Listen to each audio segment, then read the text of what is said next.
এই তিনটা ভূমিকম্প এখনো আসা বাকি আছে। নবীজি বলেছেন একটা পৃথিবীর পূর্ব দিকে হবে। পূর্ব দিক কোন দিক?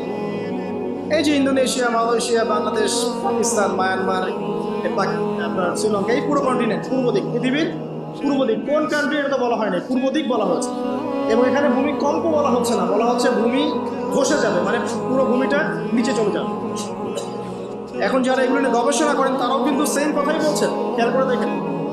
তারা তো বিজ্ঞান দিয়ে ব্যাখ্যা করছেন, কিন্তু হাদিসে কিন্তু এটা বলা আছে। আরেকটা হচ্ছে পৃথিবীর পশ্চিম দিকে। আর পশ্চিম দিকে কেন হবে জানেন? সমকামিতার কারণে, সুদের কারণে, জেনার কারণে, পর্নোগ্রাফির কারণে, এবং সারা বিশ্বকে তারা যে জুলুমটা করছে, এই জুলুমের প্রতিফল হিসেবে আল্লাহ পাক ঘোষিত। এর কোনো অস্তিত্বই থাকবে না। এখন মনে হচ্ছে না যে পুরো সারা ওয়ার্ল্ডকে রুল করছে, অস্তিত্বই থাকবে।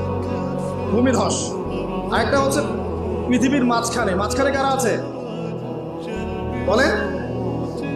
মাঝখানে আমাদের আমিরুল মুমিনিনরা আছে নাকি? যারা গান বাজনাকে উন্মুক্ত করে দিচ্ছে, যারা পর্দার শিথিলতা নিয়ে আসছে, হ্যাঁ, যারা ইসরায়েলের সাথে আঘাত করছে, এরা আছে, আমিরুল মুমিনিনরা আছে। তো সেখানেও একটা ফিতনা অপেক্ষা করছে, অপেক্ষা করতে থাকেন। তো এই কথাটা বলতে গিয়ে আমি এখানে এসেছি। পৃথিবীতে কিন্তু এখনো তিনটা বড় বড় ভূমিকম্প বাকি আছে।